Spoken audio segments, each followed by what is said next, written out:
En ég persónulega myndi freka vilja vinna 7 góða tíma og taka klukkutíma í ræktinni eða út að hlaupa. Því ég veit ef ég hreyfi mig, helst daglega, það verða hinir x margir klukkutímanir miklu betri.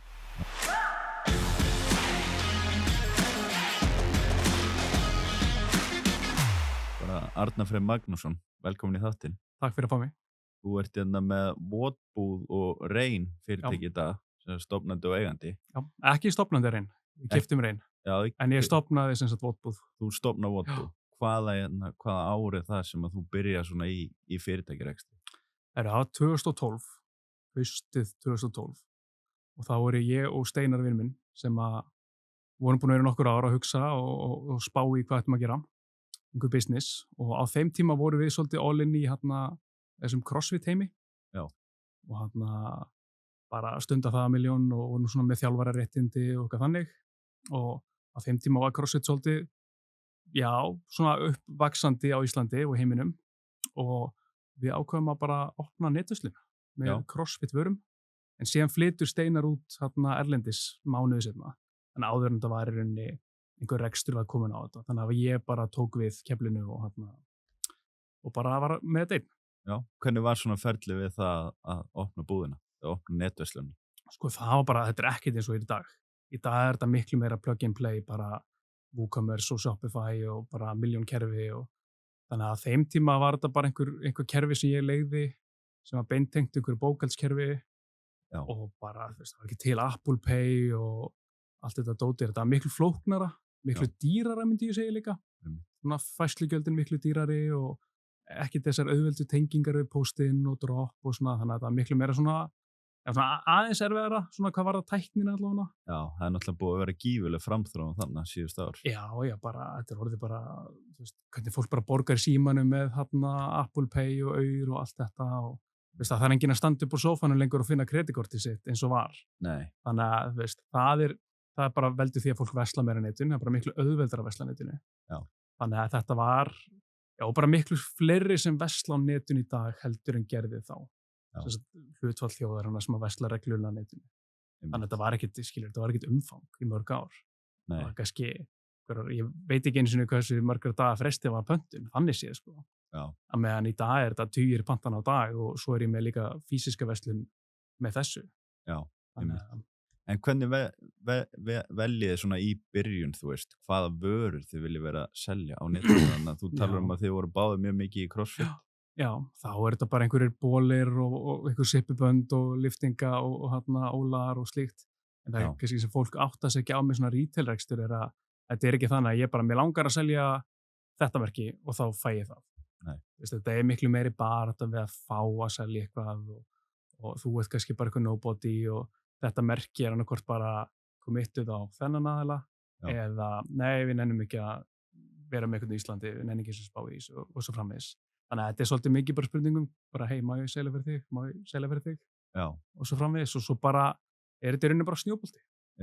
Þú bara kaupir inn vörur fyrir 1 milljón kall og selur það yfir einhvern x tíma og tekur ábatan af því og kaupir aðeins meira og svo kaupir aðeins meira og svo bara áður en þú veist það, ertu komið með margfalt meira magn af byrðum í rauninni. Já, manstu hvað fyrsta pöntun sem pantaðir inn var stór? Ég hef sagt þess að sögðu áður, ég byrjaði allan lagurinn, það bara tók ég allt sem ég búin að safna í línlán, bara ég var sett í háskóla á þessum tíma, ég var að klára háskóla, ég var nýbúinn með háskólanám og allt sem ég búin að safna í lín, þá bara eyddi ég vörur og það var 1,3 eða eitthvað álega. Já, það var bara beint í lagurinn. Svona, já, mestuleiti bara beint í lagurinn. Svo er þetta bara cashflow leikur, bara ok, þú veist, ég þarf að selja þetta og ef þú selur þetta þá fyrir, þú veist, 1,8, það er að segja 500 krónur í pluss, þá kaupir 1,8 af öðrum vörum og svona reynir að þarna veltu sig þannig upp. Hvernig fór þetta á stað svona í byrjun hjá þér? Þú veist, já, eins og sagði hann, þetta var bara fyrstu árin er bara eitthvað smottir í, sko. Þannig að ég, þú veist, kíki stundum á okkur svona Excel-gröf sem ég geri svona, þegar ég kíki tilbaka, þú veist, þá var þetta bara nokkra milljónir í veltu og svo næsta ár eftir það kannski 30 milljónir og næsta ár eftir það 70 milljónir eða eitthvað álíka. Já. Þannig að því maður var að gera þetta bara samhliða vinnu, ég var að gera þetta líka bara samhliða skóla, ég flutti til Danmörkur í nám, í viðskiptafræðinám. Þannig að þetta var bara, já, þú veist, ég man ekki nákvæmlega, en þú veist, ég var oft í vinnunni á einhverjum x tímalunum og svo sá ég pöntun fyrir sippuband. Það gaf mér miklu meira kick heldur en launin sem ég var með sem launþegi. Þó að sippubanda ábatinn var kannski fjórðungur af tímalununum mínum í vinnunni, þá samt einhvern veginn svona, það var geðvægt. Já, sem skapaði sjálfur tekjur. Já, bara, þú veist, já, þannig að þá einhvern veginn fór maður svona að hugsa, þú veist, þetta er geðvægt tilfinning, en þetta er samt, ekki peningur sem ég var að fá þarna, en samt gaman. Já, við hvað varst að vinna samhliða þessu? Sko, ég fór eftir háskólanám, fór ég til Danmerkur í frekara nám. Svo 2014 byrjaði ég að vinna hjá hugbúnaðarfyrirtækinu Tempo. Já. Og vann þar til 2022 bara samhliða þessu ferli. Já. Þannig að ég vann í 8,5 ár hjá Tempo ásamt því að byggja upp þennan retail-rekstur sem hann er í dag. Já, hvernig varstu þá að afgreiða pantanir til dæmis eins og úr netverslunum? Það var bara, þú veist, örgulega bara eftir vinnu og kvöldin og mótnana ég man rosa margar hádegisferðir í póstinn, minni mig sko. Svo auðvitað bara fjölskylda aðstofa, eins og til dæmis þegar ég bjó í Danmörku, það var lagerinn allir bara heima hjá mömmu og pappa í svona garðskúr. Og þau voru að fá, þú veist, einhver sendi skilabóð, má ég máta þessu skó, þú veist, það var ekki meira en verslun. Þá var ég bara að senda fólk heim til mömmu og pappa eitthvað í andiri þar að máta ykkur á skó, sko. Já. Og þau hafa rosa gaman að þessu í dag og tala bara hvað þetta var að fyndið eitthvað fólk heima þeim eitthvað máta ykkur á skó og ég var út í námi. Þannig að þetta var alls konar svona bara í byrjun, algjört svona eins og mann segja bootstrap. Já. Bara finna út úr þessu. Eins og bara hjá flestu fyrirtækjum. Já, bara þú þarf bara að henda þér í ykkur á djúpa laug og koma þess að stað. Já, þannig séð, sko. En hvernig er svona reksturinn búin að vaksa síðan 2012? Sko, það er nokkuð skref. Eins og fyrir mig þá er þetta, ég er búin að vera nokkrum stöðum með verslun, bara físiska verslun. Já. Einhverjum 3-4 stöðum og hvert skipti sem maður tekur stökk í stærð á verslun þá bara eykst veltan. Og svo eru nokkri punktar sem að hafa verið rosalega góðir í retail. 2017 eða 2018 það var lagður af tollur að fatnaða skóm. Þannig bara leið kom 30% veltuaukning bara örugglega allan að mig en alla aðra. Þannig í staðin fyrir að ég þurfti að borga 15% toll af einhverjum vörum til landsins, þá var bara 0%, þá gæti vöru verið lækkað sem nemur og maður velti bara meira. Þannig að það var eitt skref og svo líka eftir COVID þá bara, þú veist, eins og frægt bara neysla Íslendinga og einkaneyslan bara jókst alveg gríðarlega. Þannig að þetta eru nokkuð svona skrefin, en svo þetta bara, þú veist, snjóbolti. Þú veltir eitthvað X, tekur það sem að eftir var, keyptir meira vörum og svo framvegis. Og líka bara byrgjandi sem að selja, ef þeir eru að stækka, þá svolítið svona fylgir maður bara þeim í einhvern veginn. Ef þeir eru að gera nýja flotta vöru sem maður að selja og þá bara nýtum að góðs að því. Þannig að auðvitað þetta líka svolítið allan í retail-rekstri, svolítið svona heppni fyrir hvernig maður að selja í rauninni. Já. Hvernig svona bara eins og reksturinn stendur í dag á búðinni? Hann stendur þannig í dag að það eru einhverjir svona 10 aðilar að selja, að vinna. Það er af kannski 3-4 í fullu starfi og svo fullt af skólafólki. Já. Þannig að einhver svona, ef maður telur þetta í ársverkum eða stöðum, það er kannski 5-6 stöður og velta yfir 300 milljónir og svo eigum við okkur eigi rými hérna í Skeifunni. Já. Þannig að ég sem sagt í rauninni 2020 kaupi ég 1 rými sem við vorum með verslun í, 21 kaupi ég rými hliðin á og samina það, þannig að sagt, minna rými sem ég kaupi þá lager og svona pantanir eru afgreiddar þar og svo hitt rými sem hliðin á þá verslunin. Já. Og það kannski eitt af svona beauty í að vera í rekstri, ef þú nærð að gera þetta, kaupa atvinnuhúsnæði, það er rosalega sterkt af því að síðan ég keypti rýmið leiga búin að hækka 45%. Já, en þú veist, en ég kaupi þetta okkur x verði og svo bara lán sem að tekkast niður. Já. Þannig að ef að rekstur á sitt eigi rými, þá er það miklu svona öruggari gagnvart þessum sveiflum. Að einhvern veginn, þú veist, einhver getur dottið í hug bara tvöfaldar leiguninna ef allt er að hækka, það er verðbólga og vísi til að leiguverðs er að hækka og svo framvegis. Já. En ef áttir rýmið, þá svona ert allan með þetta sem svona örugga stoð í rekstrinu mínum. Þarftu ekki að taka á þessu sveiflur í markaðinu? Ja, algjörlega, og byggir upp einhvers konar bara svona langtíma eign sem að bara, þú veist, yfirleitt lánin á svona eignum bara 15 ár sem dæmi, eða 15 eða 20 ár í stæðin fyrir 40 ár. Mjög stutt. Mjög stutt sem þýðir að þú borgar svolítið aggressíft niður lánið en bara 5 ár liðnum, 10 ár liðnum, þá ertu bara svona nálgast endalókin á að borga rýmið. Já, einmitt. En hvernig ertu með fasteign og það inn í sama félag og á búðuna? Nei, mér var ráðlegt að vera bara með það sem sagt í öðru félagi, svo bara venjulega leigugreiðslur hann á milli. Já. Þannig að rauninni, að því að þú vilt að því fasteignir á atvinnumarkaði eru bara metnar út frá leigutekjum. Þannig að ef ég var ekki að greiða sjálfur mér, markasleigu, þá væri rauninni fasteignina minni metnar í verðmæti. Af því að þetta bara, þetta leiga sinnum 130 eða eitthvað alveg. Fasteignasalar taka það bara, staðsetning og svo leigan sinnum 120 til 140.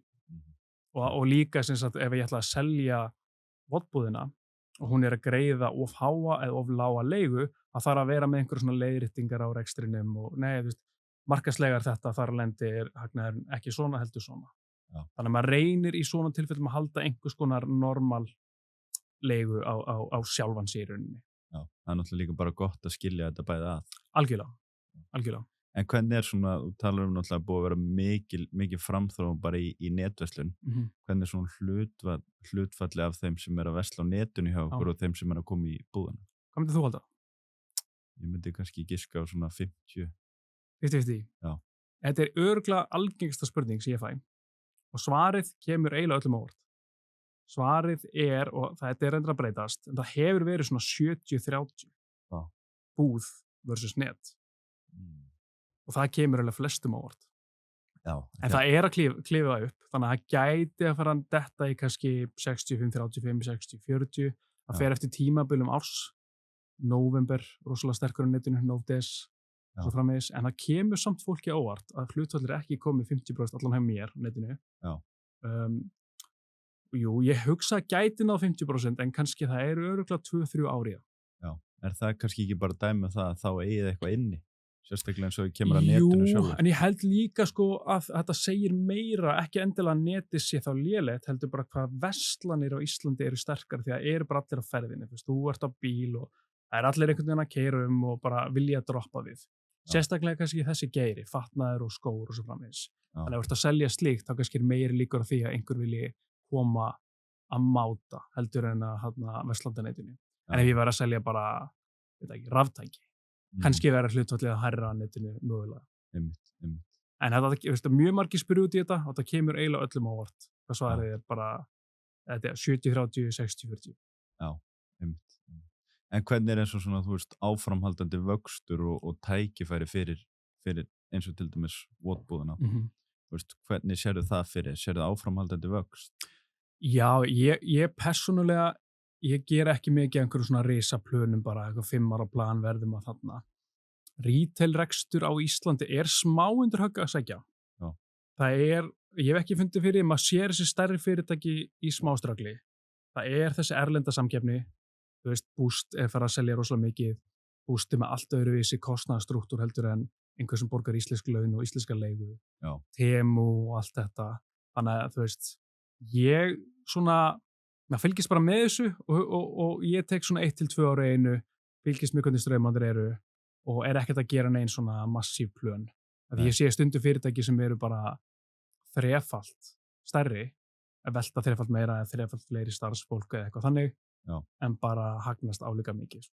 Þannig að maður svona, það ekkert endilega markmiðið mitt heldur. Það endilega ekkert gott að bara auka veltuna. Nei, af því að það svo dýrt á Íslandi að vera með bara starfsfólk og þarf 2 búðir eða 3 búðir og kannski þarftu auka lager einhver staðar. Þetta allt svona, þetta dýrir póstar, sérstaklega í retailrekstri, þar sem að skópar kostar jafn mikið í dag í flestum búðum, þannig séð, og það kostaði fyrir 5 árum síðan eða 10 árum síðan.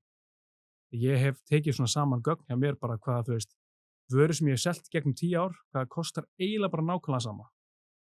Og einu munurinn á verðinu hefur verið bara gengi evrunar eða dollarans eða eitthvað þannig, Að meðan eins og ég nefndi áðan, leigan hefur hækkað 50%, launin hækkað ég veit ekki hvað, Allt annað hækka. Já, þannig að þetta ekki eins og við klippistofu.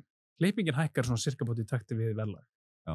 En ef þú ert að selja skópar eða buxur, þá ertu með samkeppni við Boost og Temu og bara ASOS og hvað allt heitir, eða bara utanlandsferðir. Já. Og þar vöruverðið ekki að hækka, allavega ekki í retail. Nei. Þannig að það áhugavert að fylgjast með þessu. Já. En aftur á móti veltan hefur aukist að móti. Þannig að það er allt í lagi að vöruverðið hefur ekki hreyfst. Já. Af því að þú færð meiri veltu til þess að standa straum af leigunni og laununum og allt þetta, sko. En mun það halda endalaust áfram, ég veit það ekki, sko. Þannig að maður svolítið bara svona að fylgjast með. Já. Og útiloka ekkert að gera stærri þarna eða bara, prófa eitthvað allt annað. Já. Þess vegna, sko. En hvernig svo með vörumerki, eru þið umboðsaðileg fyrir einhver vörumerki? Já, við erum umboðsaðileg fyrir nokkur vörumerki og það bara allur gangur á því hvort að það sé almennt veitt. Já. Það ekkert alltaf sem að það veitt á Íslandi. Stundum bara, nei, við operatum ekki svona, eða stundum einhverjir sem að operata þannig. Og við erum í rauninni bara, umboðsaðilega frá nokkuð vörumerki og seljum þau bara beint til viðskiptavina. Já. Og eru þá ekki að, margir sem að selja þess að takin vörumerki og dreifa þeim síðan þá ertu komið með svo marga búta í keðjunni í rauninni að, sem endar í hærra vöruverði til neytandans. Já. Á lokum. Ertu að tala svona hálfgera heildsölu? Já, bara leið og þú ert með heildsölu á Íslandi sem kannski takað í gegnum heildsölu í Svíþjóð sem tekur þetta frá HQ-inu þá ertu komið svo marga bita í keðjunni. Já. Sem endar í hærra vöruverði. Já. Þannig að það hluta því af hverju Íslandi stundum bara með dýrverð bara komið svo margi snertipunktar áður en að varan lendir hjá þér. Já. Og það þurfa allir að fá sitt. Það þurfa allir að fá sitt og svo framvegis, sko. En þú talar að þú var sem sagt í fullu starfi þarna frá 2012 þegar þú byrjaði með netverslunina og fram að hvað 22? Lok 22. 22? Já, lok 22, bara áramótin 22, byrjun 23. Já. Þá sem sagt kaupum ég og vinur minn Steinar, kaupum steinsmiðju. Já. Steinsmiðjuna Reyn. Og þá var það bara komin punkturinn bara, nú bara tími að hoppa bara all inn í eiginrekstur. Já. Það var í rauninni nokkrum árum, kannski svona 2 árum eftir ég gat fjárhagslega hætt. Já. Og sinnt bara mínum eiginrekstur. En, ég var barnlaus og hafði bara gaman að því að vinna og svona smá áhættu fælni í rauninni, Já, kannski, ég tek alveg sensa, en alveg svona calculated sensa. Þannig að í rauninni því lengar sem ég gat unnið og ekki þurft að þiggja laun frá mínum eigin í rauninni rekstri, þá gat maður bara endur fjárfest öllu í rauninni. En heldur að þú hefði kannski að þú hætt fyrir að þú komið lengra? Mögulega. En svo aftur á móti, hefði ég kannski hætt 5 árum fyrir. Það var kannski vörumerkin sem ég var að selja fyrir ekki komið nægilega langt til þess að ég gæti, farið lengra. Já. Þetta svolítið svona, þetta erfitt að segja nákvæmlega hvenær besti tímapunkturinn að hætta. Alveg hiklaust hefði ég selt meira. En aftur á móti finnst mér líka þægilegt að vita, ef að því ég er bara einrekstri eins og þú þekkir, þetta bara rosa mikið upp og niður og að geta höndla niður sveiflurnar svona og sofið almennilega nóttinni ef það ekki bara allt undir þessu. Já. Það fannst mér allavega, ég er allavega safe að því ég með þetta hérna og svo framvegis. Að því að bara í COVID skilur maður bara, hvað gangið hérna? Bara eins og þú þekkir bara, hvernig á ég að lifa þetta af? En að meðan maður var kannski með öruggar tekjur, þá kannski var maður ekki eitthvað lítill í sér og fór bara í vörn. Já. Að ég held að að vera einrekstri snýst svona 85% að vera í sókn og 15% að vera í vörn. 15% að vera í vörn. Já, maður þarf alltaf að vera að sækja og þessi 15% sem þú ert í vörð, það bara, hvernig kostnaðurinn ég að eða mikið rugl, skilur, ég að fara alltaf mikið, en maður þarf bara alltaf að vera að sækja í eiginrekstri, að mínum mati. En að þú í rauninu, þú fer svolítið svona sérstaklega leið að þessu, þú ert þannig í byrjaðir í eiginrekstri svona á hliðalínunni og ert náttúrulega í fullu starfi að þessu og ert eins og talar að fá öryggi og það kannski eitthvað sem fólk horfir kannski svolítið mikið á, ef við erum að tala fyrirtækjarekstur heldur að þú þurfur bara hætta öllu og fara bara all in strax. Já, þetta örugglega bara rosa misjandi. Þarna gat ég sinnt, fólk það bara að meta svolítið, bara get ég, ég með flex frá vinnuveitanda, ég hoppa í hátíðinu, ég með þar ég manneta skilur að staðanum. Ef þú þarft að manneta að staðanum og þá getur ekkert verið fastur í vinnu og verið með reksturinn. En ef þetta bara, segjum bara netverslun sem dæmi. Hef ég tíma á kvöldin, vil ég vera 7 til 11 á kvöldin að posta á Facebook og búa til vörur og samskipti við byrgjana og allt þetta skilur. Já. Þannig að þetta eflaust mjög misjant bara eftir hvað fólk að hugsa að gera, en ég gat gert þetta virkaði, maður var að allan daginn og öll kvöld og allt þetta og bara sé ekki eftir því. Nei, einmitt. En á hvaða tímapunkti tekur það að skrefa sem sagt opna svo physical verslun? Ég held mögulega er þetta algengt bara hjá öllum sem að reka netverslun, að þú bara verður, bara næsta skref, ég get bara ekki lengur að allir að spyrja mig át þetta og vilja allir koma og snerta vörurnar, bara ok, ég þarf að finna mér eitthvað. Þannig að það var bara þannig, maður komið með x mikið af vörum, x mikla veltu og bara finnur eitthvað lítið, bara eitthvað 50 fermetra rýmixstæðar eða 40 fermetra fer þangað. Ég var hérna í Sundaborginni sem var rosa mikið af svona litlum verslunum byrja stundum, þannig að bak við Eimskipu þar. Byrjaði þar í 2 rýmum, svo fór ég í Skeifuna, svo fór ég í stærra rými í Skeifunni. Þannig að þetta ég held að það sé bara svona að þú ert með nægilega mikið af vörum, ég held að þú eigir ekki að gera þetta ef þú hefur ekkert að setja í búðina.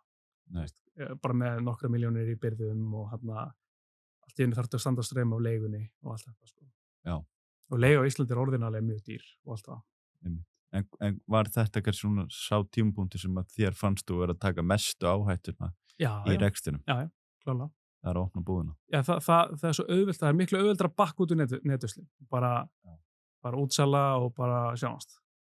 Svo hættir bara að posta á samfélagsmiðla og bara enginn heyrir frá þér aftur. Nei. En svona, þú komin einhver staðar með leigu, með mögulega starfsfólk, þá er það ekki svona... Það þarf þetta að ganga upp. Já, það þarf. Og það er partur á sig líka, að svona bara burn the boats. Já, setja press á sig. Já, algjörlega. All in, bara stundum í mín meginrekstri, þá kannski, ef maður að velta fyrir sér, ok, ég kaupa 1000 flíkur af þessari sendingu eða eitthvað. Og svona, þetta er mjög góð sending, þetta getur selst mikið, ok, hvað með ef ég tek 2000, hvað þarf ég að gera til að selja það? Eða eitthvað þannig, svona hugarleik fyrir mig. Það er rauninni, ef þú tekur aðeins meira en þú svona heldur að geta selt, þá svona ferðu að hugsa, ok, hvað þarf að gerast? Hvaða markastarfsemi á ég að gera og hvernig á ég að selja það? Mér finnst það alveg líka svona áhugaverð pæling að setja pressu á sig til þess að gera eitthvað. Já, hugsaðin stærra og íta á sig. Já, en ekki kannski, ef þú heldur getur selt 1000 og tekur 12.000. Það er kannski svona, þetta er svona calculated risk, skiljur að, ekki fara úr því að vera of-passífur yfir í mögulega delusional, en svona aðeins að challenge sig. Sko. En hvernig hefur þú til dæmis verið að taka þessar ákvarðanir? Það er bara, ég held sko, eftir sem maður hefur meiri reynslu og svona, ég man bara fyrstu árin var maður bara hræddur við allt. Það kom 1 mánuður sem var bara eitthvað lélugur, þá bara, oh my god, það er bara frá hausinn, sko. Allt að fara rinni. Já, bara eitthvað, en svo er þetta bara, það er bara sveiflur í þessu.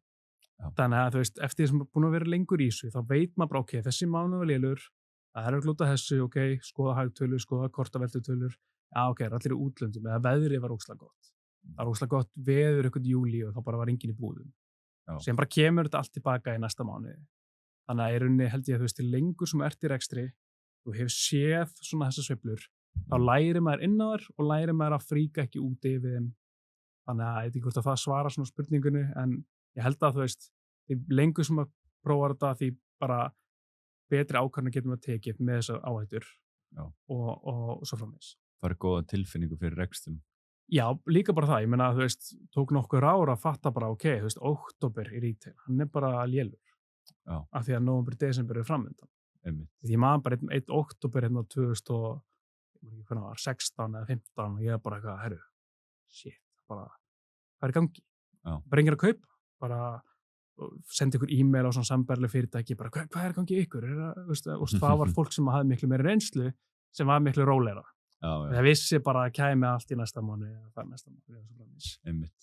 Þannig að eins og sama maður í dag er í steinabransanum, selja borplötur. Og það er einn sem að vinnur ennþá, sem átti fyrirtækið, vinnur hjá okkur.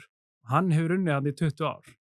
Og hann þekkir rithman í þessum bransa, en meðan ég þekki ekkert rithman í þeim bransa, borplötubransanum. Og hann svona, já, ok, það er rólegt núna af því að þetta er brálega þessum tímapunkti og svo framvegis. Þannig að hann er að leiða okkur í gegnum sveiflurnar í þeim geira. Að meðan ég er búin að læra sveiflurnar í í retail-geiranum, allavega hjá mér. Já, þú ert að læra með að fara sjálfur í gegn það. Já, algjörlega, og sem að bara, þú veist, maður átti fullt af andvökunóttum og allt þetta, þú veist. Það er bara partur af þessu. Já, og partur af svona erfiðinu í eigin retail-rekstri og bara rekstri er bara vita, ok, það er vaskskil þarna. Og þú veist, þú ert kannski búin að, því þegar maður er að stækka, það var bara cash flow management sem skiptir öllu máli. Bara öllu máli, þú veist, bara allt í hennu bara, bókhaldskerfið segir að þú hagnaðist eitthvað síðust ári, en ég á engan pening. Nei. Bara það er eitthvað villa hérna, bara það getur ekki verið, þú veist, ég var alveg, þú veist, góður í tölum og Excel og öllu því og ég var stundu bara, þú sest ég bara nefnum penn og blá bara, þetta getur ekki verið. Já. Hvernig á ég engan pening, en bókhaldskerfið segir þetta og svo bara, já, herru, það er allt komið byrðir. Búin að fjárfesta þessu. Ég er búin að eyða þessu í vörurnar. Ég meina, ég stækkaði byrðirnar þetta upp í þetta, þess vegna á ég engan pening. Já. Sem að þú veist, þetta er þetta cash flow management, að þú ert búin að eyða þessu, svo þarftu að skila vaskinum og allt þetta og þá, þú veist, að því gefnu að þú heldur áfram að selja, þá reddast þetta í rauninni alltaf, sko. Já. En þetta er líka bara það að, þú veist, partur af því að ganga vel í business er líka bara að vera vel fjármagnar. Já. Til þess að geta staðið strauma þessu. Af því ef þú veist, ert undir svona fjármagnaður, svo kemur eitthvað smá, kannski 2 lélegir mánuðir, eða einhver rosalega vaskskil eða eitthvað, og þú bara fer í vörn. Í staðan fyrir að halda bara áfram í sókn. Já. Af því þú getur farið smá niður í kassflóu og svo bara aftur. Einmitt. Það er náttúrulega lykilatriði bara í öllu rekstri, náttúrulega tekjuflæði. Já. Og sérstaklega náttúrulega þetta stækka. Já. Þeir sem eru virkilega góður operator, það er aðalega sem að sko borga reikninga gerdagsins við innkominu sem kom í dag, sko. Já, algjörlega. Og það er náttúrulega sem að nýta byrgjana sína sem hann þú veist, upp með 60 daga greiðslufrest og færið vöruna núna, selurna og allt þetta. En líka bara sjá þetta, vera með svona sýnina bara, ok, þú veist, ég er að stækka, þess vegna geti ég verið með aðeins minni pening núna, en hann verður komin í loka árs ef að þetta gengur eftir og svo framvegis. Náttúrulega gott að vera með yfir sín.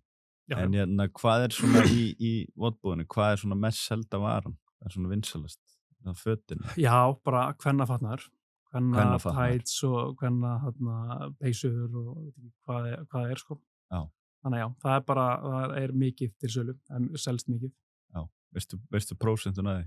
Ég myndi segja kvennavörur eru örugglega 75-80%. Það er svona svaka vinsælir. Já, ég held að kvenmenn versla bara meira fatnaði netinu, held ég bara. Já. Og það virkar yfirleitt best ef allar selja kallavörur að auglýsa til kvenna. Já. Það er annarkvort kaupa fyrir kærastan eða pikk í hann og segja frá þessari vöru. Það er ótrúlegt hvað það bara einhvern veginn virkar vel. En bara hjá okkur 75-80% bara kvenkynsvörur. Já, það er mjög áhugavert. En hvernig förum aðeins í steinsmiðuna sem með, sem sagt reyn, sem kaupið það fyrir 2 árum. Hvernig verður svo svona hugmynd til að fara ákveða að fara að kaupa það? Já. Fara í þann bransa? Ég og Steinar höfum bara tala saman í mörg árum að gera eitthvað. Og alltaf einhverja hugmyndir og allar hugmyndir hafa svolítið gengið út á stofni. Bara gera þetta og gera hitt og svo framvegis, svo sem ekkert að því. Svo er hann í MBA-námi fyrir nokkrum árum og þá er svona einhver bylgja í MBA-náminu í gangi sem að heitir sem sagt buy then build eða buy and build. Já. Sem að gengur út á bara mjög einfalt. Þú veist, það er miklu öruggara og kannski miklu farsælla að hreinlega kaupa eitthvað sem bara virkar og hefur alltaf virkað og aðeins að superchargea, kannski með bættri ásýnd eða markaðsstarfsemi eða sölustarfi eða bara fullt af fyrirtæki sem gengur mjög vel en er ekki eins og með vefsíð eða lélega vefsíð og svo framvegis. Þannig að þetta er rosaleg bylgja í gangi í Bandaríkjunum og gengur út á, ég vil bara bulla einhverja tölur, 80% af bandaríska hagkerfinu er í eigu babyboomer kynslóðarinnar sem er að fara að hætta að vinna á næstu 10 árum, 15 árum, eitthvað þannig. Og það þarf að koma þessum fyrirtækjum með hendur á nýjum aðilum og mikið af þessum fyrirtækjum eru bara temmilega lítil, kannski 10 manns að vinna, 5 manns að vinna, 15 manns og það gengur í rauninni, það er erfitt að selja þessi fyrirtæki sem eru með veltu undir kannski 500 milljónum á íslenskum mælikvarða, eru bara svona, þau fljúga ekkert í sölu. Þannig að þá í rauninni kannski er hugmyndafræðin svo og það er fyrir rétt aðila, fyrir þá sem að kunna operita svona fyrirtæki, að kaupa eitthvað slíkt. Yfirleitt er söluverðið ekkert eitthvað brjálæðislega hátt, fyrir svolítið eftir hversu velur rekinn og hvernig tölurnar líti út. Já.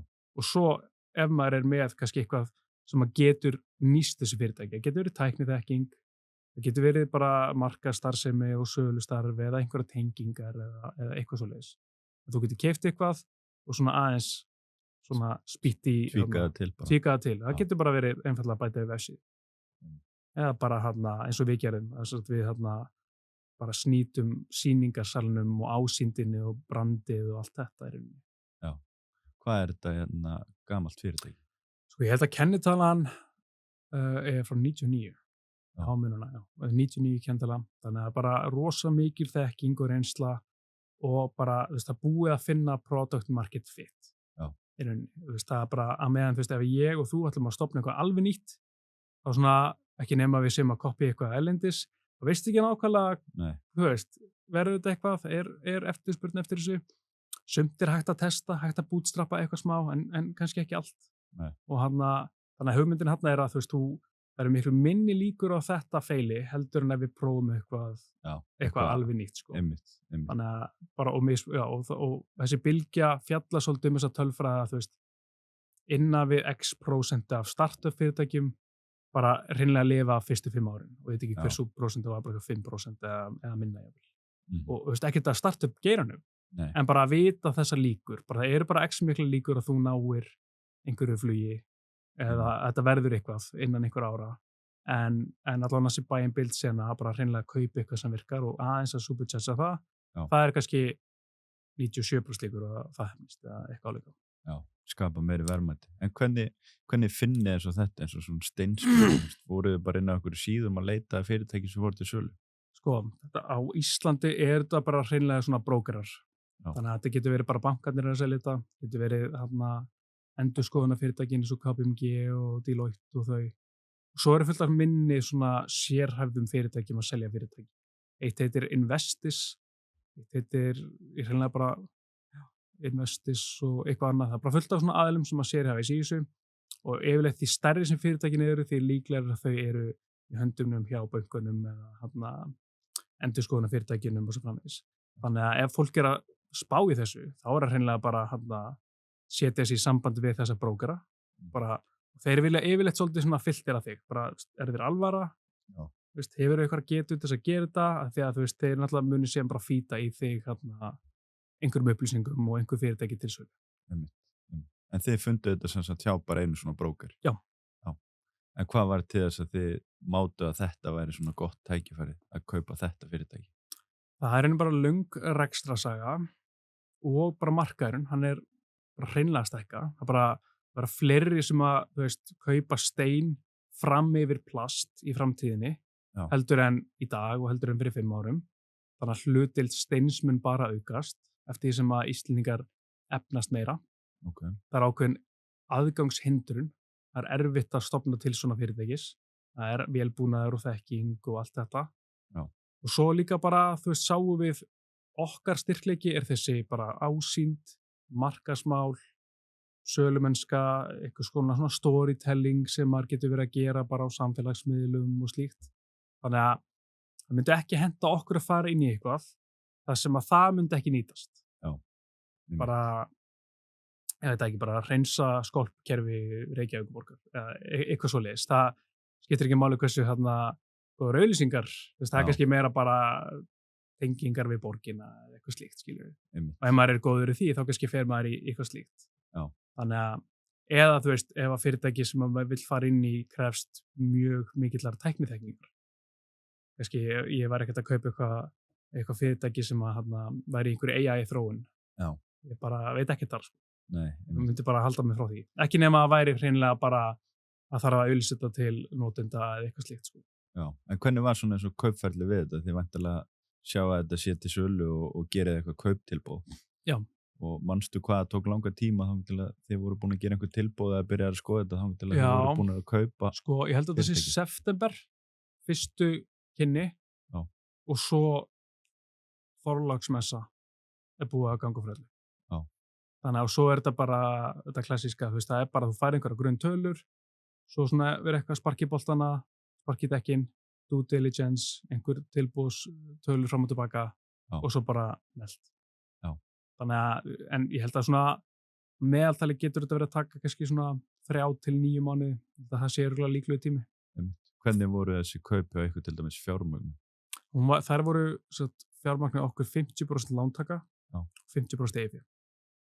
Þannig ég held að það sé rosalega algengur svona algengleið. Það allavega ekki á Íslandi, það ekki þessi svona bara no money down og allt þetta sko. Maður heyrir svo mikið af því í Bandaríkjunum, bara no money down og bara seljendalán fyrir öllu og eða fær bara fjárfesta með þér og eitthvað þannig sko. Klassist svona eitthvað á Instagram og YouTube sko. En ég held að verði alltaf að vera einhver hluti eigin fjár og svo bara geta verið bankalána, geta verið seljendalána, geta verið bara alls konar. En það er svolítið merkilegt að segja frá því, í Bandaríkjunum bara stofnun af vegum ríkisins sem heitir SBA, Small Business Administration held ég að sé. Og það bara hlutverk þessarar stofnunar, þetta bara svo línstofnun eða eitthvað, að lána til þess að kaupa fyrirtæki. Því þá það bara metið, það bara hagsmunir bara þjóðarinnar að koma þessum fyrirtækjum í hendur á nýjum eigendum. Þannig að eflaust það alveg eitthvað ferli til þess að vetta fólkið og fólk þetta þarf að make sense. En það lánað samt fyrir kaupunum og á ágætis kjörum og alveg upp í 90% eins og maður les hvernig þetta virkar í Bandaríkjunum. Þeir vita mikið af þess að vera með svona lítið fyrirtæki. Já, ég held að bara 80% af hagkerfinu, nú ég bara skald á tölutin, en ég held að, ég man ekki hvað 80%, 73%, stór hluti hagkerfisins eru fyrirtæki undir 10 starfsmenn. Hagkerfi ekki bara Samherji og Arion banki og allt þetta, sko.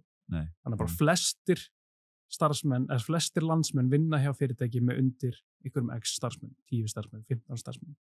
Þannig að rosalega mikilvægt að koma þessum fyrirtækjum í nýjar hendur. Góðar hendur. Og líka bara gera kleift að þetta sé hægt. Þannig að fólk kannski sem rosalega, getur verið fært að reka sér fyrirtæki, en vantar eitthvað smá kapital til þess að brúa bilið á milli. Getur verið sniðugt að bara eitthvað bara í svo línu eða SBA í Bandaríkjunum, getur verið mjög svona þjóðhagslega hagkvæmt held ég. En hvernig þannig að þegar kaupi fyrirtækið, fáið þið borgið bara kaupverði í einu eða þetta eitthvað svona earn-out structure? Það getur verið allur gangur að því. Hvernig var þetta hjá ykkur? Það var í rauninni aðeins að fara, við meðum ekki fara ómikið í dítilina, en það var allavega 50% bara niður strax og svo einhver smá dreifing.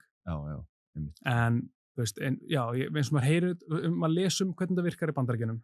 Flest sem skrifað þetta frá svona bandarískum bandarískum reynslum, að það getur verið bara eitthvað x mikið niður, getur verið oft lítið og svo getur þetta verið bara seljendalán til margra ára. Ég held bara Ísland, það ekki komin sú menning hér fyrir því, bara að treysta einhverjum gaur til 7 ára að borga fyrirtækið. Þannig að það oftast líka bara eitthvað svona earn-out á eigendunum. Já, það getur verið, 80% garantít, en svo síðustu 20% sem fer eftir einhverjum skilmálum og allt þetta sko. Já, árangurstengt. Já, ef svona gengur þá gerist þetta og svo framvegis sem bara win-win fyrir báða aðila sko. Held ég sko. En þið takið þá við þessu fljótlega eftir að þið eru búin að kaupa þetta? Já, bara nokkrum dögum eftir á. Bara nokkrum dögum eftir á. Við erum búin að vera núna 2 ár þá? Já, 2 heil ár. Við vorum að klára bara annað árið. Og fyrsta árið var svona bara tiltektar ár, bara literally, bara henda rusli og bara framkvæmdir og bara taka vefmálin í gegn og logo og allt þetta dótri. Og svo inni svona annað árið þá svona ok, núna búið að stilla upp öllum vopnanum, núna bara að go sko. Þannig að annað árið gekk bara mjög vel sem var að ljúka núna, 23% veltuaukning á tímum sem ég held að þessi geiri bara framkvæmdir, það er háir stýrivextir, það ekki allir að kaupa svona vörur. Þannig að það gekk mjög vel, sérstaklega með það í huga að það ekkert eitthvað æðislegir tímar í svona geira, held ég. Já, meðan við núverandi árferði kannski. Já, það bara, maður heyri það bara öllum þeir sem í einhvers konar bygging að gera, það 2025 og 2026 verður örugglega stærri en 23 og 24. Já. En hvað svona, þegar þið takið við þessu, mikið lager, sem að fylgir sér eitthvað starfsfólk? Já, hjá okkur var þetta bara, allir sem að voru að vinna, heldur bara að fórum að vinna. Og bara maður tekur við þeim tólum og tækjum og lager, bara sem að var í rekstrinum og það bara partur af þessu due diligence ferli, að skoða það og bara vetta það, þetta er þetta raunverulegt, get ég séð þetta, er eitthvað virði í þessu og svo framvegis. Já. Þannig að bara eins og ef ég myndi selja vottbúðina, þá bara er eitthvað talning, bara hér er allir skotnir sem þú ert að taka við og allir bólirnir og allt þetta, sko. Hvað eru þið með marga starfsmenn? Í Rein? Já. Það eru 9 fulltime launþegar, fyrir utan mig og Steinar sem eru bara pjúra eigendur. Já, eru þið í daglegum rekstri? Nei, við erum ekki í daglegum þar. Nei. En við erum meira svona working on the business heldur en in the business. Þannig að við stillum þessu þannig upp að það er bara fólk þar alltaf að gera day to day bara allt sem það er að gera. Já. Og svo erum við að hugsa bara svona stóru myndir. Okkar hlutverk fá fleiri inn í shoppuna þess að kaupa. Inn í sýningarsalinn? Inn í sýningarsalinn eða vefinn eða hringja símtöl eða hvernig sem það er. Já. Þannig að 95% af okkar effort bara við læti fleiri manns vita því að fara þangað ef það í þessum pælingum.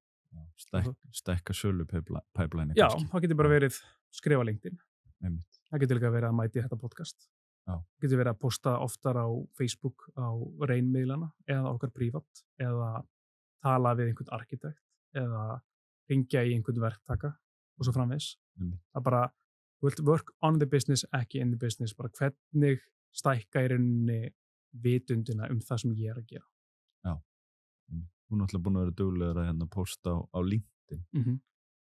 En hvað myndir þú segja svona, þú veist, talar hana 23% aukningu á milli ára. Hvað var svona lykilatriði í því? Það var, þú veist, ég meina við vorum 4 sem gátum snert á öllum tilboðunum. Það er að segja, það eru 2 fulltime sölumenn og svo ég og Steinar. Já. Þannig að bara fleiri puttar úti í að ná í verkefni. Já. Í að bara hreyfa við verkefnum. Að meðan þetta var þannig hjá Rein, á bara einn maður í því. Þannig að það telur alveg slatta. Það eru fleiri sem geta tekið við öllum fyrirspurnum, e-mailum, símtölum og bara, hei, þessi þekki mig, hún langar í Borgut. Ok, nú skulum við tala saman þetta. Já. Þannig að svo það bara sýningarsalurinn, hann var bara superchargeaður. Hann var bara búinn til, bara eftir, það var arkitekt sem hannaðan, bara flottar innréttingar frá HTH og gólfefni frá Epson og svona, málverka veggjónum, þannig að hann var búinn til í rosalega svona miklum stílista hugleiðingum. Já. Þannig að fólk sem að labbar inn svona, vá, það er svo flott hérna og þá er það meiri svona gýr að vesla sér heldur en þetta ásýndin væri verri. Einmitt. En hvað hafa verið svona mestu áskoruna við að taka eins og við þessum rekstri hana? Það er 23, það var bara ár sem að stýrivextir voru bara keyrður upp og bara þessi bransi á samt einkaneyslinni bara hrundi, þannig séð.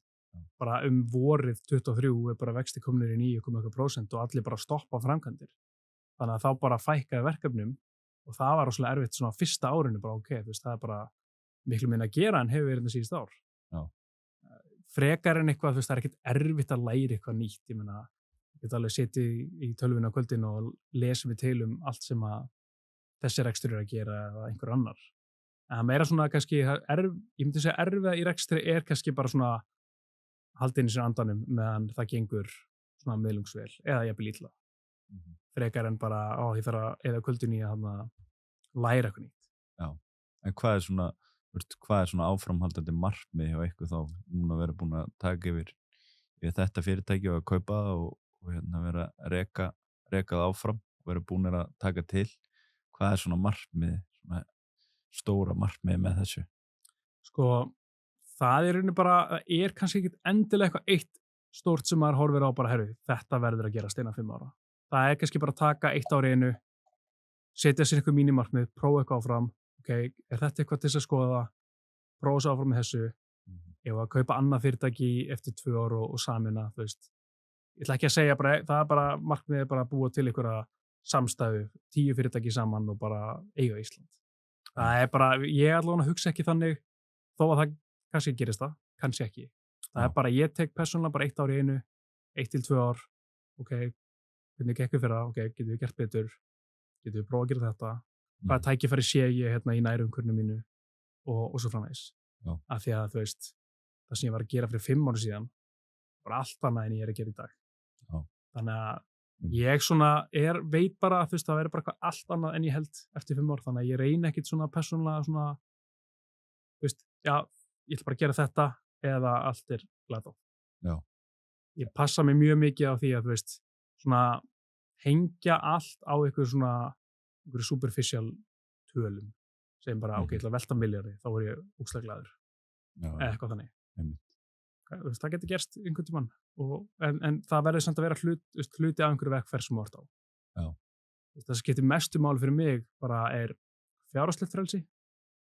Að ég er ekki of skuldbundinn og bara mér líður vel og gæti hægt að vinna í smá tíma og ekkert issue og svo tímalegt frelsi. Já. Að ég get svona ráðstafað tímanum mínum eins og ég vil gera það. Að þú stjórnar hann sjálfur. Stýra hann sjálfur, en það þýðir ekkert endilega ég ætla bara að slaka á allan daginn. Nei. Því ég meira bara, ef mér langar í ræktinni í hádeginu, þá get ég gert það. Já. Það skiptir mig miklu meira máli heldur en eitthvað annað. Þú vilt hafa valmöguleikann í rauninni? Já, ég vil hafa valmöguleikann. Ef mér langar að fara til Spánar í þar næsta mánuði, þá það ekki þessu. Já, en hvernig hefur verið eins og fyrir að finna reksturinn sama við fjölskyldulífið? Það er náttúrulega svolítið breytt hjá núna þess að þú kom með eitt barn. Já. Frá þú stofnaði fyrsta fyrirtæki. Já. Og ert núna með 2 fyrirtæki í rekstri. Já.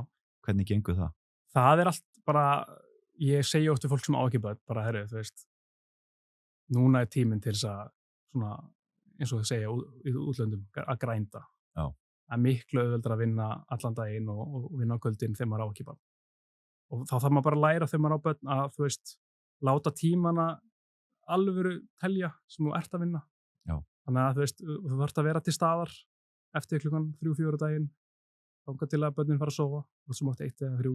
Og svo ef þú ert með einhver orku eftir að, þegar maður í eigin starfi, þá það alltaf einhver kvöldvinna. Það alltaf einhver e-mail sem maður þarf að kíkja á og eitthvað þannig. En að meðan þegar maður var barnlaus, þá var það bara verið bara 8 mánaða til bara 10. Já. Easy peasy, 10 kvöldi að segja. Já. Þannig að maður þarf aðeins að ég heyrði einu svona eitt gæja að segja, hann á fullt af fyrirtækjum, gæja á YouTube sem ég að fylgjast með. Hann lítur á þetta þannig að hann á 4 börn. Hann segir bara eins og fótboltaleikur. Fótboltaleikur bara 90 mínútur. Ég þarf að skora eins og mörg og ég get á þessum 90 mínútum. Leikurinn ekki 120 mínútur eða 180. Þannig að hann horfir hann á vinnudaginn sinn. Bara vinnudagur minn þegar ég á 4 börn, hann 8-4. Ég þarf að gera eins mikið og ég get á þessum tíma. Þetta tíminn sem ég hef til þess að láta eitthvað verða að veruleika. Og þegar ég heyri þetta, ég svona, já, þetta alveg góð pæling, sko. Já. Bara þetta bara minn tími, 8-4, hvernig það og smóttur tíma á kvöldin til þess að svona að bara að vinna. En hvernig lítur þá svona dagleg rútín út hjá þér? Ertu þá að vinna frá 8-4? Já, stundum vakna maður fyrr, veist, til þess að bara áður en að börninu vakna til þess að hann gera eitthvað. Já. Eða til þess að fara á æfingu eða út að hlaupa eitthvað þannig. En ég persónulega myndi freka vilja vinna 7 góða tíma og taka klukkutíma í ræktinni eða út að hlaupa. Já. Heldur en að fórna því. Já.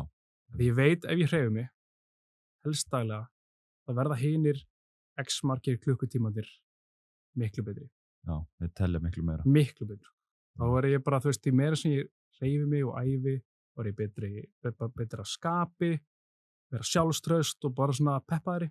Já. Og þá gengur miklu betur í hinum klukkutímanum, heldur en ég myndi ekki hreyfa mig. Þannig að það nummer 1, 2 og 3 hjá mér, að ná æfingu, hvort sem það súpersnemma mótana hátteginu eða einstaka sinnum eitthvað á kvöldin eða eitthvað þannig, sko. Já. En það bara mjög venjulegt, 8-4 og svo þegar drengurinn minn fer að sofa, þá kannski það hálftíma sess, klukkutíma sess kannski, eða 5 mínútur bara eftir hvað sem ég að gera á hvað víkstöðum sem ég á. Tjekka tölvupósti. Mér finnst persónulega rosa þægilegt að bara hreinsa svona tölvupóstinn og svona hlutina sem ég get klárað klukkan 8 á kvöldin og geta vaknað svona rólegur og það ekki eitthvað svona ég að muna að gera þetta, ég að svara þessu ég þarf að gera þetta. Já. Það bara mitt preference að bara taka klukkutíma á kvöldin og bara hreinsa to-do-listan ef ég geta og vakna með svona hreinan skjöld. Já. Einhver svona sérstaka venjur, þú veist, sem að þú hefur kannski tileinkaðir svona samhliða fyrirtækjarekstur eins og tala að hreyfa þig, alltaf gífurlega mikilvægt. Eitthvað svona annað sem þú gerir? Já, bara, þú veist, hreyfing og svefn og allt þetta. Já, passa svefn mjög vel. Já, áfengi. Já. Bara ef maður drekkur mikið, þú veist, vera þunnur eða eitthvað þannig, það bara gjörsamlega eyðileggur bara rytman, bara í vikuna eftir á. Þannig að drekk lítið sem ekki. En líka, þú veist, að því að mér finnst rosalega gaman að æfa og þá í æfingu var rosalega margt þar sem ég lært sem að, þú veist, á við business, eins og svona periodization og svona, þú veist, tekur erfiðar 3 vikur æfingu og svo tekur einu deload viku. Já. Það kannski eins með rekstur. Getur ekki alltaf verið, þú veist, alveg á bensíngjöfunni. Þú þarft að taka deload vikur, þú þarft að taka þessi frí, þú hefur að taka 2 vikur hér og viku þarna og svo framvegis, af því annars brennir bara út. Já. Þannig að þú ætlar að vera með eitthvað svona, eitthvað sustainability yfir 10 ára tímabil, það verður einfallega að gera það, að svona þekkja hvernig rytmin virkar, þú veist, fara alveg upp í botnin og svo aðeins niður og svo aftur upp og svo framvegis. Já. Þú veist, ég bara tekið því, ef maður ætlar að gera þetta í langan tíma þá er það rosalega mikilvægt. Já, og það er rauninni alveg mikilvægt að geta stigið til hliðar og tekið sér frí og sé kannski fyrirtæki svolítið svona reksturinn utanfrá, eins og það að vera bara fastur í honum daglega. Þú veist, hort á hann svona yfir, þú veist, hvað segir, 10.000 feta svona view á sig, þú veist, það kemur yfirleitt þegar maður ekstra út að keyra eða í einhverju ferðalagi, þá svona, þú sé þetta með miklu öðru í þessu ljósi heldur en ég bara allan daginn bara ofan í þessu. Þannig að yfirleitt koma bestu hugmyndirnar þegar maður bara út að landa að keyra eða í göngutúr eða eitthvað þannig. Já, og þetta er líka fljótur að sjá, sko, hvort að þú sjálfur sért of mikið flöskuháls fyrir reksturinn, sko. Algjörlega. Ef þú getur ekki stigið til hliðar, sko. Algjörlega. Og líka eitt sem maður hugsa stundum ég veit ekki hvort þú fylgist með honum, Alex Hormozy. Já. Hann tala mikið svona opportunity vehicle. Opportunity vehicle er bara, ef þú ert að reka klippistofu í Reykjavík, þá er það bara ákveðið opportunity vehicle í rekstri. Síðan þú veist, þú ert í ferðaþjónustunni, það er kannski stærra opportunity vehicle, en svo annað bara, þú veist, bara hversu stór markaður þú ert að spila í. Það er svona, því meira sem hann talar þetta, þá svona hugsa ég svolítið þetta bara, ok, þú veist, það sem ég að gera er bara eitthvað X, svona bara total market available og allt þetta. Ok, þú veist, ekkert að því, en kannski vil maður gera eitthvað stærra, þá þarf maður að finna sér annað sem það stærra, bara stærri kaka í rauninni. Stærri tækifæri, stærri markaðar til að spila í. Það er ekkert endilega að vera, þú getur verið í einhverjum X-marka og bara frábært að framfleyta fjölskyldunni sinni, en það, þú stækkar það ekkert endalaust. Þú það er ekkert endilega málið að reka einhverja hárgreiðslustofu og þú bara, ok, ég ætla að eiga 12. Það er kannski ekki málið, kannski viltu bara gera eitthvað annað sem er stærri markaðar og einn business í því gerir miklu betur heldur en 12 hárgreiðslustofur. En hvað myndir þú segja svona að þú horfir tilbaka síðan 2012, það hefur verið kannski svona stæðsti lærdóminn hjá þér í rekstinum? Það er rosa margt. Það getur líka bara verið, þú veist, það sem ég lært er bara hvað, þú veist, maður getur stýrt rosalega miklu sjálfur ef þú ert í einrekstri. Á meðan þú ert að vinna hjá fyrirtæki, þá ert þú partur af auðvitað hjólinu og allt þetta. En í eigin rekstri, þá bara getur þú bara með þínum vilja bara haft einhver x áhrif. Þú getur bara tekið upp síman, þú getur sendt 100 tölvupósta á, þú veist, ef það er það sem þú gerir. Þú getur bara hringt 100 símtöl daginn eftir ef það er eitthvað sem að hreyfi við í rekstriðinum og svo framvegis. Þú hefur svo mikla stjórninunni á útkomuna. Já, það er bara undir því að koma í rauninni. Já, bara alveg 100%. Já. En þess vegna líka að því að þú ert bara það sem að hefur áhrif á allt. Þá er svo mikilvægt að þú ert vel stendur. Góðu skapi. Þú ert vel hvíldur. Þú ert í góðu svona hugar ástandi. Já. Og fyrir mér er það bara, þú veist, ef ég tek, þú veist, fyrir út að hlaupa í klukkutíma og þá er ég bara, kem ég bara supercharger og svona miklu öflugri í rauninni að takast á við einhver vandamál heldur en bara ef ég svaf illa og eitthvað þunnur og eitthvað þannig, sko. Já, en ef mér heyrir svona og líka með við það sem að þú hefur verið að posta á LinkedIn að þú leggur mikla áherslu á svona self-development eða á íslensku svona sjálfbest. Já, þú veist, það eru örugglega flestir svona sem að er í mínu sporum sem að hafa, þú veist, lesið allar þessar bækur en það sem þú ert með það bak við, þú veist, Snowball, ég las hana og allt, þú veist, maður er alltaf að lesa eitthvað svona, þú veist, þessar self-development bækur og spá í þessu og hreyfa sig meira og allt þetta, en líka bara þegar maður sér þetta virkar. Já. Bara, þú veist, ef maður er illa stattur og allt þetta, þá bara, þú veist, ég hef lesið mikið af svona helstu svona gúrúbókum, þú veist, bara gegnum tíðina en mér finnst mikilvægt að taka bara eina, lesa hana, melta hana, það svo margir sem að bara taka, 15 bækur í röð og ná að geta melta þetta. Nei, það fer ekkert inn. Það fer ekkert inn. Það fer bara í gegn. Já, þannig að ég var svolítið að lesa, en núna tek ég einu og eina, melta hana, spá eins í þessu, svo lesi ég ekki neitt kannski í nokkra mánuði, detti inn í nokkra aðra. En já, svona self-development, það er þetta mjög mikilvægt í eigin rekstri. Já. Af því að þú ert ekki í áskrift að laununni. Nei. Það verður bara að ganga vel. Já. Það er bara næsti mánuður, þú bara stýrir honum og það þarf að gerast þetta og hitt og þetta og bara, þú verður að gera þetta. Já. Ertu með eitthvað svona eina bók, svona bestu bók sem þú kannski lesið? Ég bara þessum, voru að hillinu þínu þetta. Sko já, það er, ég las hann að Snowball daginn. Já. Ég er rosalega hrifinn af Buffett og Munger. Já. Mér finnst þeir alveg bara svona gömlu vitrungarnir vita bara, þeir eru svo mikil viska í þeim. Góða fyrirmyndir. Já, af því að mér finnst mikið af þessum svona tech CEOs í dag vera svona hálfhrókafullir og fullir af sjálfum sér og eitthvað þannig. Men þeir tveir voru bara alveg, engin hróki í þeim. Jú, smá í Charlie Munger. En því hann er svo klár, hann er svo vitur. Þannig að mér finnst þeir svona tveir vera bara, það er svo mikil viska að þeir eru búin að vera í þessu sem þeir voru, Munger er látin, en Buffett er 90 og eitthvað. Já. Þannig að ég bara sé þetta allt.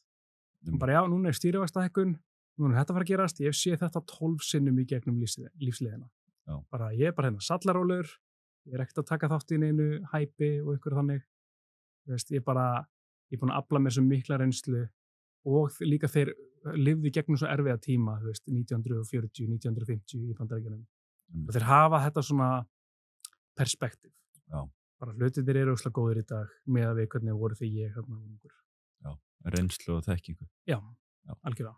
En þú settir eins og inn eitt punktinn á LinkedIn að svona 80% af árangri í rekstri var að vera duglegri heldur en allir aðrir. Já. Hvernig horfir á það? Já, það er bara,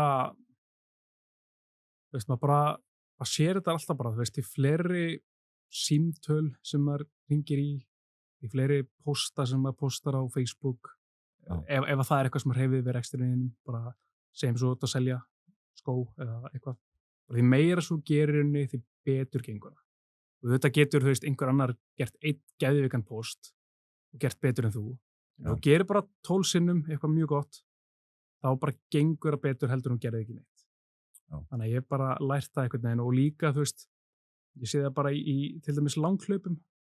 Langhlaup er eiginlega bara 90% bara mileage þitt, bara kílómetrandi sem hleypur viku. Já. Ef þú hleypur 40, þá bregst líkaminn einhvern veginn við því. Ef þú hleypur 60 km, það verður aðeins betri. Hleypur 80 km, það verður betri. Og það er bara svolítið sama að vera í eigin rekstri. Bara því meira svo gerir, því duglegri sem því betur gengur það. Já. Því meira input. Já, algjörlega. Sérstaklega ef þetta er einhvers konar, sala, markaðssetning. Ef eitthvað af því er það sem hreyfir við því sem þú ert að gera, þá bara, ef þú ert að selja borplötur, það eru x margir sem muni vanta borplötur næsta ári, hvernig næ ég til allra þeirra? Hvernig ef að bara 20% af þeim veita mér, hvað gerist ef að 32% veita mér? Já. Það bara að fleiri leads og auðvitað þarftu síðan að vinna úr því. Já. Að þarf að vera eitthvað öflugt, kunna selja og vera með góða vöru og allt þetta, en þú þarftu auðvitað að stækka funnelið. Já. Það tapar enginn á því að stækka funnelið sitt. Nei, einmitt. Það er alveg rétt. En ert þú sjálfur í langhlaupum?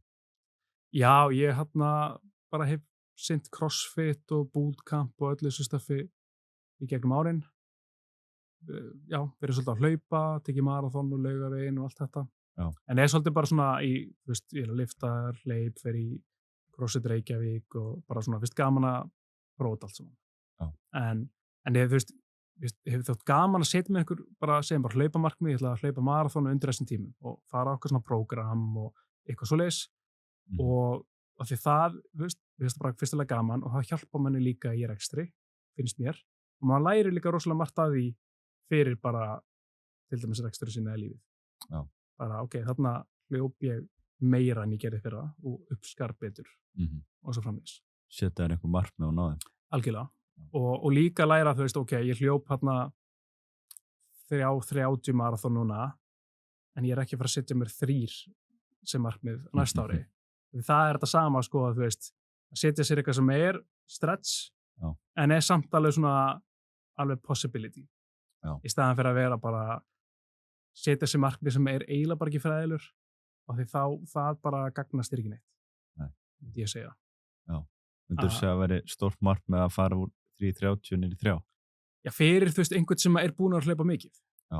En ef þú ert bara einhver, þú veist, bara 20 eða þú ert með eitthvað ógeðslega góð gen og ert svona mjög hratt vaxandi í þessu, þá kannski það ekkert mál.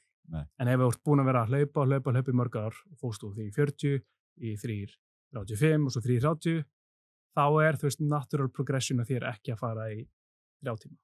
Já. Þá það, þú veist, jú, kannski innan 5 ára, en ekki á 1 ári. Nei, það svolítið mikið. Já, en þú bara, og það kannski kemur inn að bara þekkja sjálfa þig og svona hvar þín, svona hvernig líka með þinni og svo framvegis.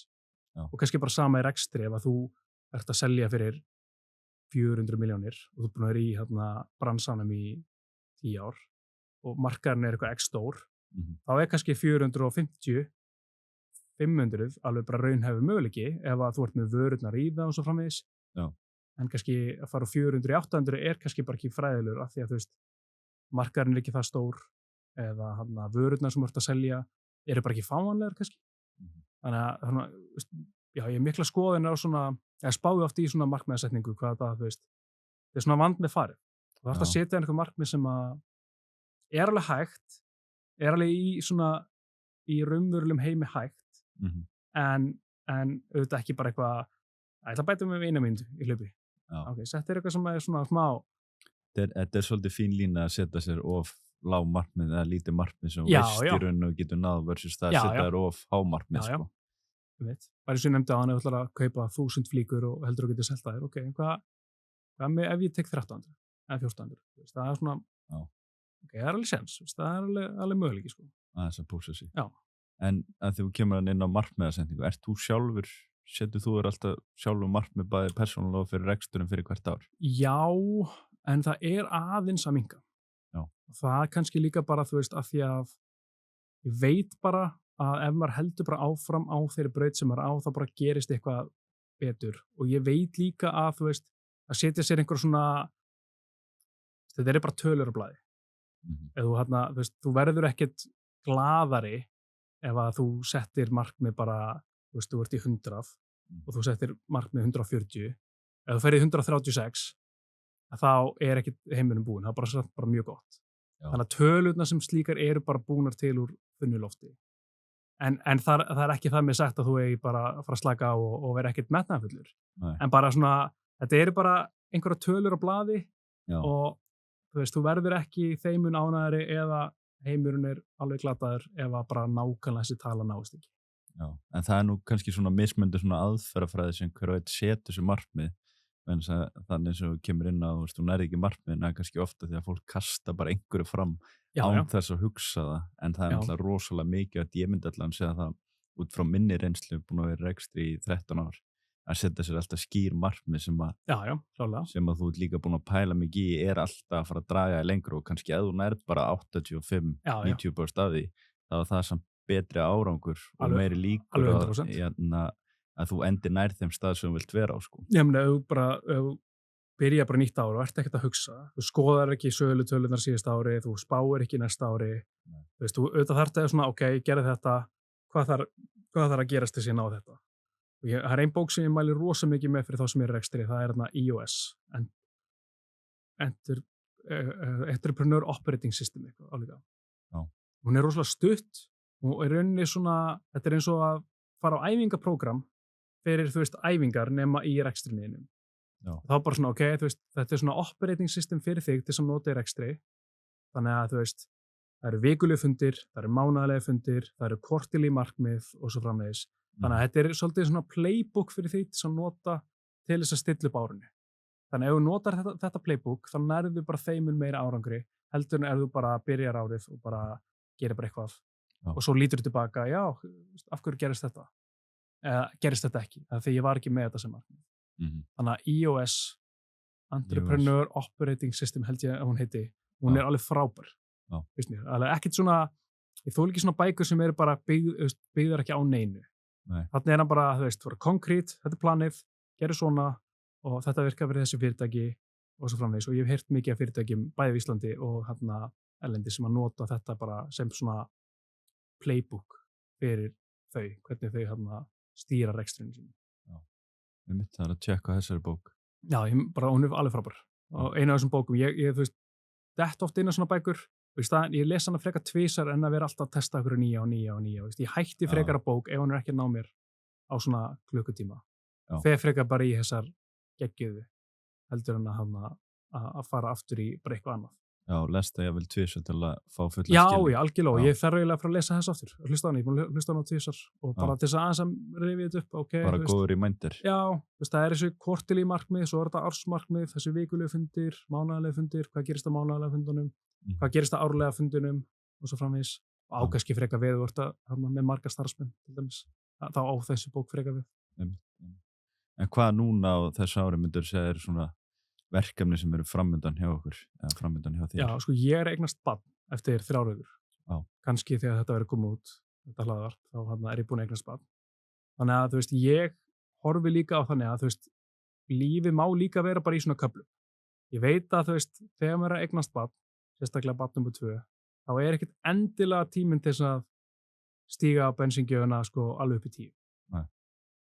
Og það líka allt í lagi. Því það frekar þannig að þú veist, seinni hluti þess árs frekar til þess að gera eitthvað heldur en á fyrir hluti þess árs. Já. Þannig að ég svolítið allavega bara í svona maintenance mode, kannski Q1, Q2 og svo nokkur hluti sem maður að horfa á bara, ok, þú veist, að maður að gera þetta, taka fyrir vörumerki, stækka, þú veist, kökuna og allt þetta, sko. Já. En ég held, þú veist, að sé rosalega mikilvægt að vera svolítið að átta sig á hvenær rétti tíminn til þess að keyra og hvenær tíminn til þess að svona aðeins að stíga tilbaka til þess að alveg keyra sig ekki í kaff. Já. Og þú metur þann tíma sem núna hjá þér svona fyrir hluta árs? Já, ég hef eignast 1 barn og ég veit bara að þú veist, það svefnleysi og allt þetta og ef þú stillir einhverju upp bara á þessum tíma sem að bara fer ekki saman, þá bara, þú veist, það endar ekki vel. Nei. Það vel orðað.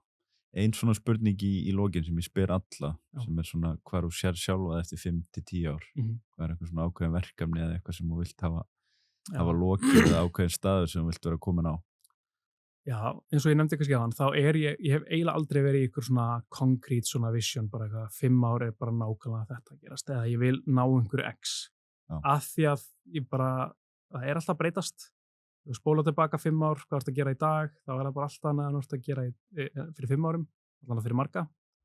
Þannig að ég hef eiginlega aldrei gert það. Það kannski fyrst og fremst fjárhagslegt frelsi, að upplifa það, tímafrelsi og takast á ykkur verkefni sem manni finnst áhugaverð og skemmtileg. Það getur verið að gera nákvæmlega sama í dag, eða eitthvað nýtt, eða bara eitthvað allt annað. Fyrir 5 árum var ég að reikna einhver churn rate og conversion rate og ARR og eitthvað í hugbúnaðargeiranum. Í dag ég að gera tilboð til í borðplötum og selja íþróttaskó og svo framvegis. Og kannski eftir 5 ár verð ég bara einhver allt öðru. Eða bara sama var að gera í dag. Þannig að ég horfi hérna fyrst og fremst á eftir 5 ár verð ég 41 árs eða eitthvað að gera. Og bara vonandi með fjárhagslegt frelsi, tímafrelsi og gera eitthvað sem maður mjög spenntur fyrir. Og ef það gerist, þá ég bara mjög ánægður. Þetta eru bara mjög góð lokaorð. Bara takk fyrir að gefa þér tíma og mæta þér þátti, búið mjög gott spjall. Já, takk fyrir að fá mig. Já, takk fyrir. Takk fyrir að hlusta á þennan þátt af Íslenska draumnum. Sjáðu til þess að þú missir ekki á næstu þáttum og farðu inn á íslenskidraumurinn.is og skráðu á póstlistan hjá okkur. Við sendum þér tilkynningu leið og næsti þáttur fer í loftið.